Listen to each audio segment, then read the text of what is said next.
Bon matin tout le monde, j'espère que vous allez bien. Oui. Bon matin, bon matin. Mon nom est Michel Terrien, je suis guide de chasse et je suis chroniqueur et je vais vous entretenir dans cet atelier-là sur la chasse à la gélinotupée. Grosso modo, pourquoi on chasse la perdrix? La première question, pourquoi on chasse la perdrix? On va trouver tout de suite la réponse dans son nom latin. Le nom latin de la gélinotupée est bonazza. Bonazza qui veut dire bonne lorsque rôtie. Fait en partant, son nom nous incite à la consommer. À en faire de la fondue ou à en faire des petits relevés. Toutes les recettes qu'on fait avec du poulet, on peut les faire avec la gélinotupée. La gélinotupée, je vous en montre une parce qu'elle est de taille réelle. Donc ça, c'est une gélinotupée qui a été naturalisée. Et c'est ce qu'on va viser ce week-end. C'est un oiseau qui, en partant, quand on regarde un peu son esthétisme, c'est un oiseau qui est fait pour des courtes distances de vol. Donc, on n'a pas les grandes plumes, les grandes ailes des bernaches ou des oies sauvages. Fait que c'est un petit bolide qui explose vite. Ses ailes sont extrêmement fortes. Puis quand on va marcher en forêt, ça peut arriver qu'on va la voir avant. Donc, si on la voit avant, elle devient automatiquement vulnérable. Qu'est-ce qu'un bon chasseur de perdrix? C'est quelqu'un qui va marcher lentement, qui va faire des pauses, qui va observer. On va observer où? On va observer dans le sentier, dans la forêt, souvent là où il y a des arbres renversés, des roches, ou peu importe les obstacles. Parce qu'elle se fie sur son mimétisme, donc son camouflage, pour ne pas se faire voir par de nombreux prédateurs. La perdrix est à la base du régime alimentaire d'une panoplie d'animaux, dont notamment le renard, l'hermine, évidemment toute la famille des mustélidés. On parle des blettes, le pécan, la martre. Et il y a beaucoup également de renards qui s'adressent à elles. Elles ont également, les gélinotes, des prédateurs ailés, dont faucons, les éperviers, les buses. Puis le plus grand prédateur ailé de la gélinotupée, c'est l'autour des palombes. C'est un oiseau de proie qui se faufile un peu comme un F-16, un oiseau de chasse. Puis il vient complètement la bouleverser. Fait qu'il attaque à la tête. Donc, elle fait partie du régime alimentaire d'à peu près tout ce qui est carnassier puis carnivore, dans le ciel ou au sol. Fait qu'elle, pour survivre, il faut qu'elle fasse des explosions rapides, il faut qu'elle se cache.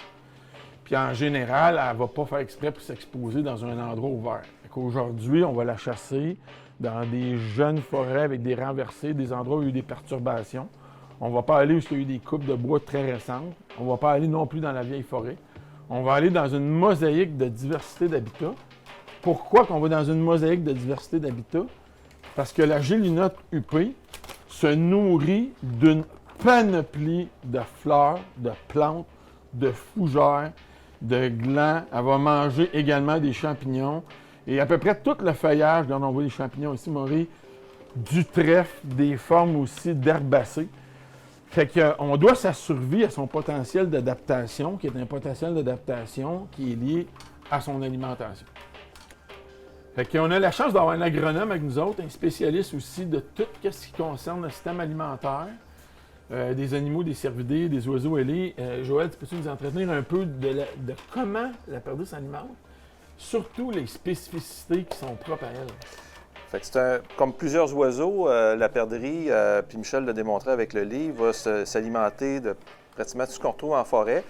Fait qu'une des choses qu'on fait quand on va chasser la perdrix, la première gélinote qu'on prélève, c'est d'aller voir au niveau de son système digestif, c'est quoi qu'elle a mangé.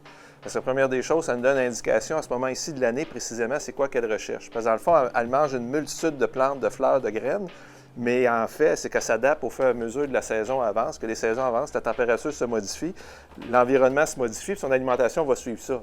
Bien entendu, à ce temps-ci, elle a plus grand fleur de disponible, mais ça ne veut pas dire qu'elle ne mange pas d'eau chaude. C'est de trouver c'est quoi qu'elle mange, parce qu'une fois que tu as trouvé ça, bien là, tu recherches le même type d'habitat où tu l'as prélevé. Ce qui est particulier, c'est qu'elle a un jabot aussi, juste en bas de son cou, qui a une petite poche. C'est souvent là-dedans qu'on va regarder cette poche-là, voir qu'est-ce qu'il y a à l'intérieur.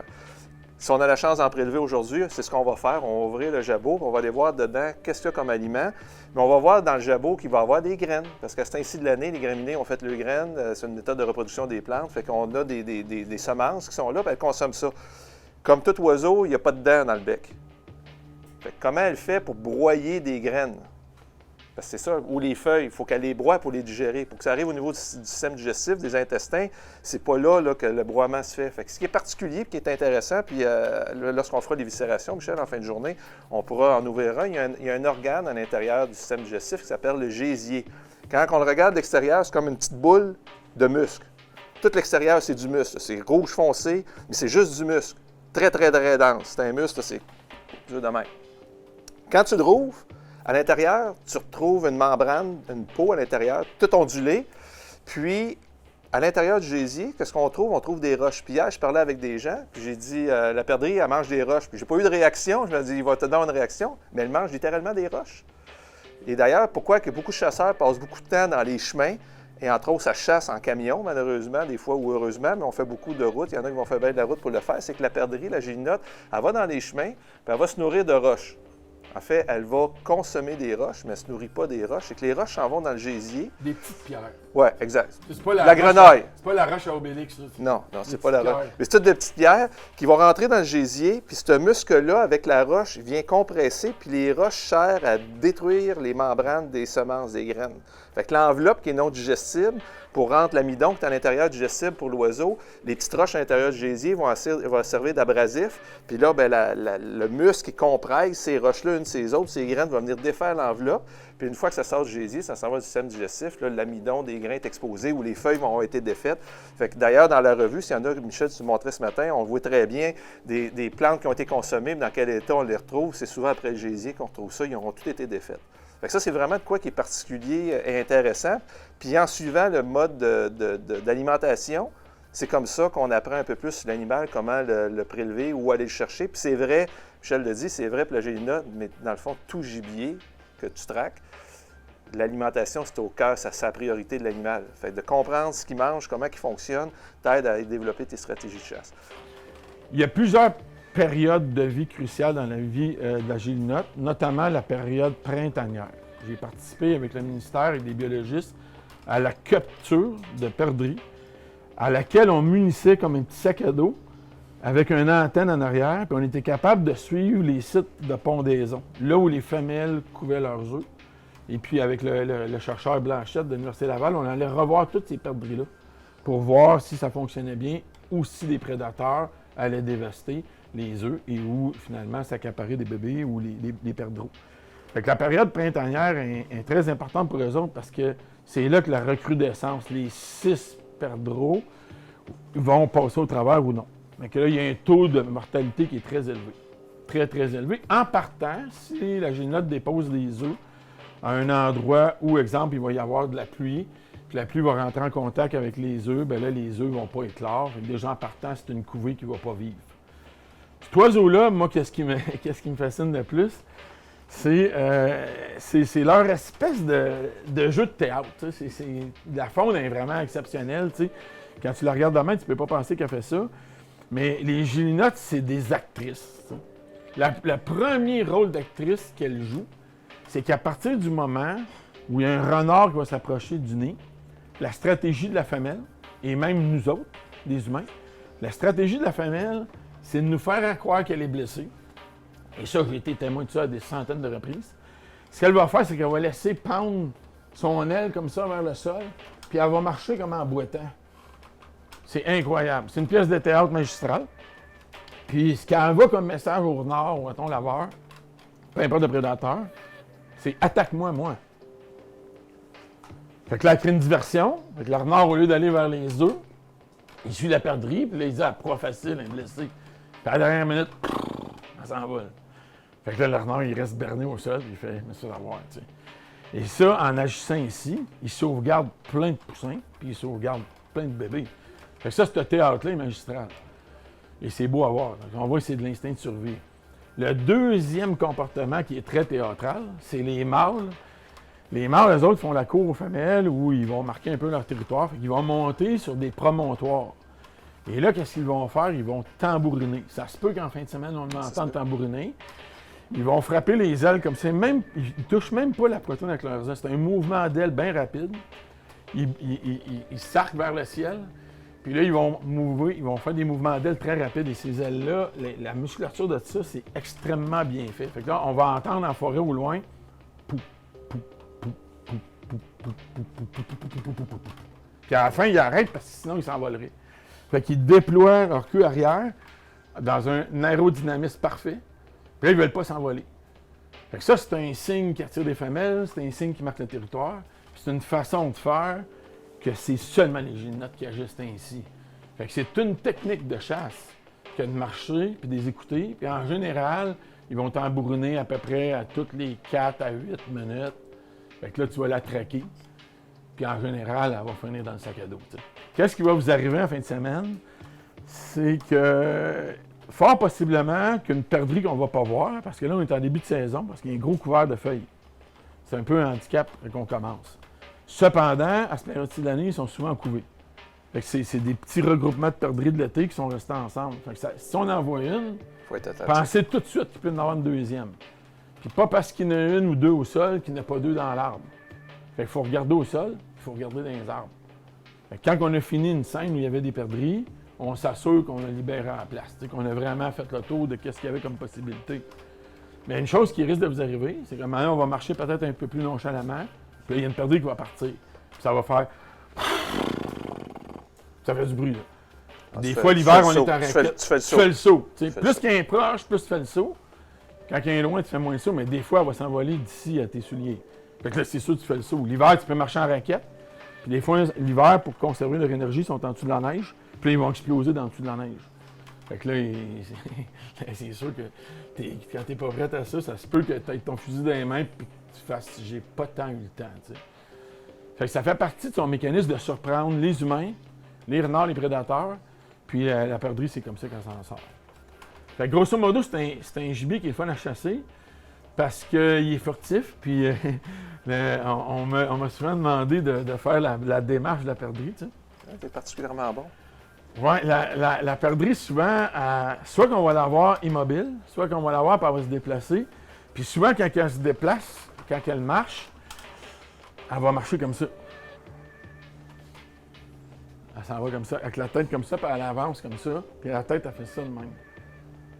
Puis, à ce moment-là, là, vous allez voir, parce qu'avec les types d'armes à feu qu'on chasse pas avec une carabine. T'sais. Une carabine, c'est une munition qui percute seulement une balle. C'est une balle qui s'en va, comme exemple un calibre 22. On pourrait chasser la perdrix avec un calibre 22.